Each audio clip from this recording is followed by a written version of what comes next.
Bonjour, bienvenue, Jean-Luc Semamin du groupe Legrand, donc en plus partenaire de cet espace, les rendez-vous du monde du travail. Alors on a fait venir un expert pour qu'il nous dise les changements législatifs intervenus cette année, qui ont été nombreux, ont des impacts sur les ordres du jour. Je pense les premiers décrets d'application sont sortis, que ce soit les lois Rebsamen ou la loi travail. Alors quels sont ces changements qui sont effectifs là, pour ce mois de septembre ? Et est-ce que vous avez une idée de comment les autres décrets d'application vont paraître et à quel rythme ces lois vont se mettre en place, je pense, d'ici fin 2016 ? Il y a beaucoup de chances que ce soit d'ici fin 2016.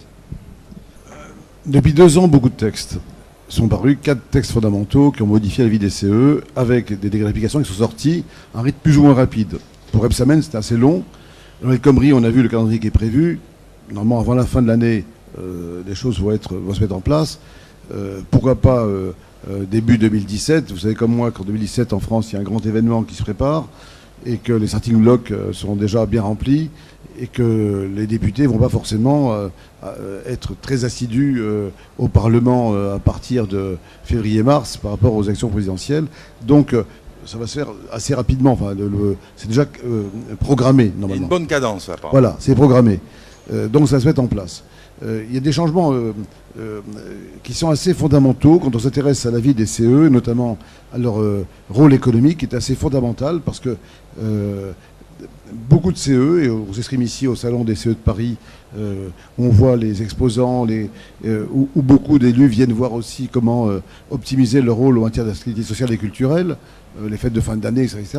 Mais le rôle économique est essentiel, de notre point de vue, parce que pouvoir apporter aux salariés un peu plus de bien-être par les ASC nécessite que l'entreprise aille bien, que les salariés sont aussi en bonnes conditions. Donc il faut qu'au plan économique, l'affaire fonctionne bien, que les élus aient ce rôle de veille qu'ils ont depuis 1945, d'après les textes, pour assurer ce rôle fondamental, je précise bien fondamental, qui est le rôle économique du CE.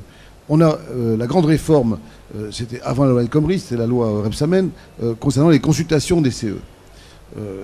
On a remplacé 17 consultations par 3 grandes consultations, donc ça se met en place. Les entreprises d'ailleurs elles-mêmes n'ont pas encore pris la mesure de ces consultations. On voit encore des consultations un peu à l'ancienne, donc ça va se mettre en place. Et là-dessus, c'est l'occasion pour les élus de venir sur ce salon pour améliorer leur connaissance. Parce que la connaissance, c'est le point de départ d'exercice d'un mandat. Et de savoir quels sont les droits, les obligations, c'est important. Les consultations sont très importantes, d'autant qu'il y a une grande victoire pour les élus de CE, que tout le monde n'a pas bien senti pour l'instant, c'est qu'ils doivent être consultés sur les orientations stratégiques de l'entreprise. Je précise, l'entreprise a une stratégie, et tout ce qu'on va derrière, les plans sociaux, les résultats, etc., découlent de cette stratégie. Et il y a une deuxième victoire intéressante pour les CE en termes de communication et d'information, c'est qu'il y a eu 2 arrêts de cour d'appel qui ont renforcé leur droit à l'information. C'est que nous, on disait la stratégie de l'entreprise, dans un groupe, par exemple, n'était pas très claire si on ne connaissait pas la stratégie du groupe. Eh bien, à 2 reprises, les cours d'appel Paris et Lyon ont jugé que les CE, et l'expert dans l'exercice de son mandat, pouvaient avoir accès à l'information de la stratégie du groupe. C'est très important pour l'exercice d'un mandat. Voilà. Donc il faut bien prendre de la hauteur par rapport aux enjeux. Après, on a, bien sûr, cette loi El Khomri sur laquelle vous m'interrogez, qui est une loi qui, pour le moins qu'on puisse dire, a été assez contestée. Diversement appréciée. Voilà. La formule est magnifique. Et alors, tout le monde convient, tout le monde quasiment, qu'il faut dépoussiérer le Code du travail, qu'il faut revoir un certain nombre de choses, adapter à des pratiques d'aujourd'hui, qu'il y a des lourdeurs, etc. Mais il faut faire attention à la rigueur et à la raideur. Il y a des cas où le dépoussiérage peut ressembler à une baisse de droit ou de sécurité. Le problème du droit, vous savez, c'est de protéger les plus faibles. La question, les forts, bien sûr que le droit s'applique à tout le monde, mais ceux qui sont forts par leur puissance, je ne dis pas qu'ils ne doivent pas être protégés, mais n'ont pas cette préoccupation. Or, on voit les grandes entreprises, on voit aussi les micro-entreprises. Le droit s'applique à tout le monde. Or, il faut des minima de protection des salariés, c'est une évidence, et tout le monde en convient. La seule chose qu'à un moment, on veut enlever beaucoup de barrières. Et dans cette loi, même si tout le monde convient qu'il fallait réformer beaucoup de choses, la méthode n'a assurément pas été bonne. Et quand on fait passer, quelle que soit la loi, quand on dit voilà, il y a un projet de loi, et je vous préviens, si vous ne la votez pas, je vais prendre le 49.3 pour le faire passer, c'est pas une méthode. Alors, les grands changements, c'est sur le budget de fonctionnement notamment, qui ne s'appelle plus le budget de fonctionnement, qui s'appelle le budget des AEP, des activités économiques et professionnelles, si je ne me trompe pas. Est-ce qu'on va le gérer de la même manière que le budget de fonctionnement? Parce que ça, c'est quelque chose qui intéresse nos élus de comité d'entreprise, à savoir comment on va gérer ce budget. Est-ce qu'il y a des nouvelles possibilités? Est-ce qu'il y a des nouvelles barrières? Est-ce que c'est plus strict à gérer? Comment ça va se passer? Nous, on était très partie prenante, nous, experts comptables, par rapport à ce nouveau vocable d'activité économique et professionnelle, et non pas que le fonctionnement. Par exemple, en termes de formation, un problème se posait pour la formation des délégués syndicaux, la formation des délégués du personnel, qui ne sont pas, c'est pas des élus du CE. Bref, aujourd'hui, il y a une possibilité légale d'utiliser ce budget pour ces formations-là. Ça ne veut pas dire que il va y avoir une répartition entre syndicats, c'est pas ça du tout, il ne faut pas mélanger les textes. Mais il est prévu qu'il puisse y avoir un financement des formations des délégués du personnel, des délégués syndicaux, à travers le budget du CE, suivant un vote. Il y a aussi une modification, on parle de budget ici, sur la répartition. Vous savez, on avait, je pense à un CE avec qui nous travaillons, qui a un effectif global dans l'entreprise réparti entre un siège et un établissement de production. L'établissement de production sont des gens qui travaillent à la production, donc ont des salaires moyens bien plus faibles que ceux du siège. En gros, il y a 3 fois plus de monde à l'usine qu'au siège. Or, la répartition du budget, par exemple, se fait aujourd'hui au prorata de la masse salariale. C'est-à-dire que le siège a un budget d'AEP, ex-fonctionnement, très important, comparativement, et même pour les ASC, bien plus important que l'usine. Réforme loi El Khomri, un point positif, c'est que maintenant il est possible de convenir de répartir différemment. On fait le calcul du budget global du CE, masse salariale de toute l'entreprise, avec le 0,2 pour les AEP ex-fonctionnement, et on peut convenir de répartir non plus par rapport à la masse salariale, mais par rapport aux effectifs, par exemple. Ce qui change beaucoup la donne. Voilà. Donc, en cas de frais d'expertise CHSCT, par exemple, il arrive des cas où l'entreprise conteste l'expertise HSCT. Donc, elle est rejetée par le tribunal, annulée.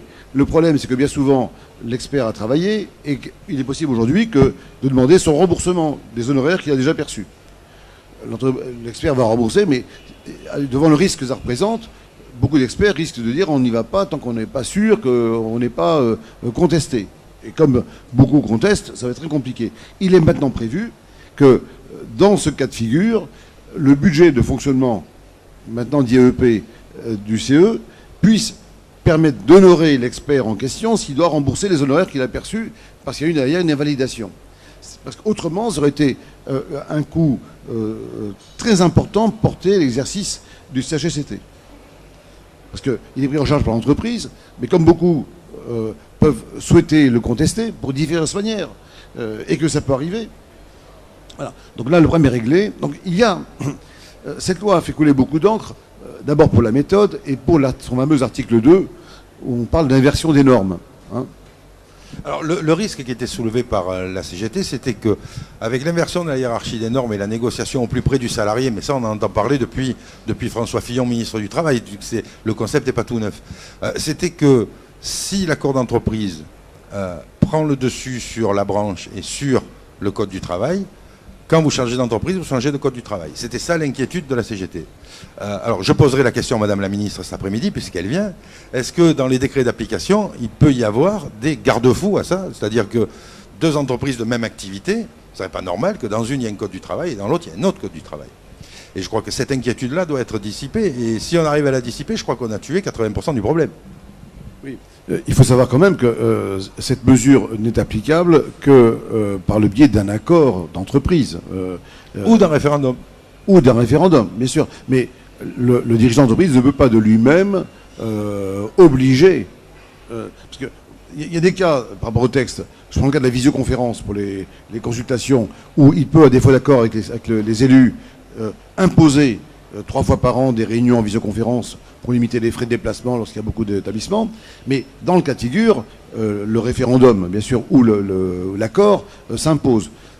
Alors, bien sûr, on pourra avoir des différences sensibles entre entreprises d'une même branche. Voilà, c'est une évidence.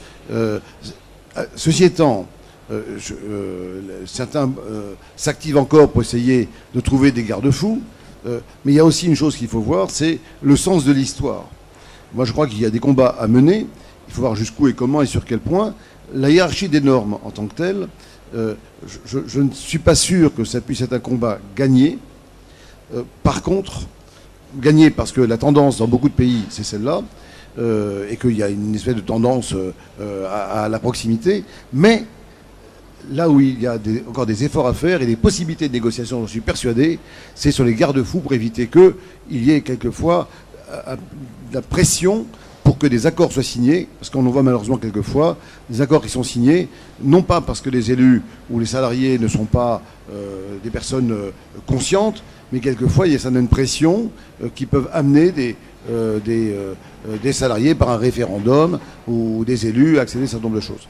Donc c'est difficile parce que le sens d'évolution même du syndicalisme, c'est aussi d'arriver à des négociations, à des évolutions. Mais on a des choses où manifestement, l'expérience nous le montre, tout n'est pas équitable. Les entreprises, on voit aujourd'hui, qui ont des accords même d'intéressement, de participation, qui sont très intéressants, et d'autres où c'est une catastrophe. Donc, et puis il y a aussi la capacité des élus à négocier. J'insiste sur l'aspect formation des élus, parce que quelquefois, ça manque. Et puis, les échanges entre élus. Ces salons ont un avantage exceptionnel, c'est de permettre les élus de rencontrer d'autres élus, d'échanger, parce que quand on est dans sa sphère d'entreprise, par exemple, d'un grand groupe américain, où la tendance c'est on se tutoie, mais derrière, on applique des normes qui viennent de Denver ou d'ailleurs, il faut bien voir ce qui se passe ailleurs. D'où l'importance des échanges entre fédérations, des échanges entre élus, pour voir ce qui se passe ailleurs, et pas dans son cercle uniquement. Je crois très important que la formation prenne le pas, et dans ce budget, justement, beaucoup d'élus, quelquefois, ne dépensent pas assez en formation. Et j'insiste sur un point où beaucoup d'élus nationaux, là, je parle des députés, souhaitent absolument que ce budget soit réduit, voire confondu avec le budget des ASC, parce qu'il n'est pas assez planifié. Un élu devrait, à mon avis, quand on est élu dans un CE, on doit faire un projet.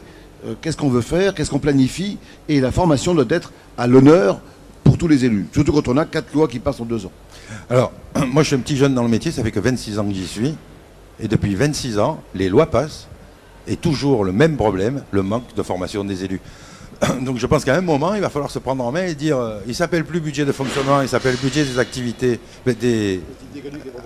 économiques et professionnelles, mais on se forme parce que c'est indispensable, sinon vous ne serez pas à armes égales en face de l'employeur quand vous aurez vos réunions. Merci Jean-Luc d'être venu. Merci beaucoup. Et puis à très bientôt. Merci, bonne journée à tous. Au revoir. Au revoir.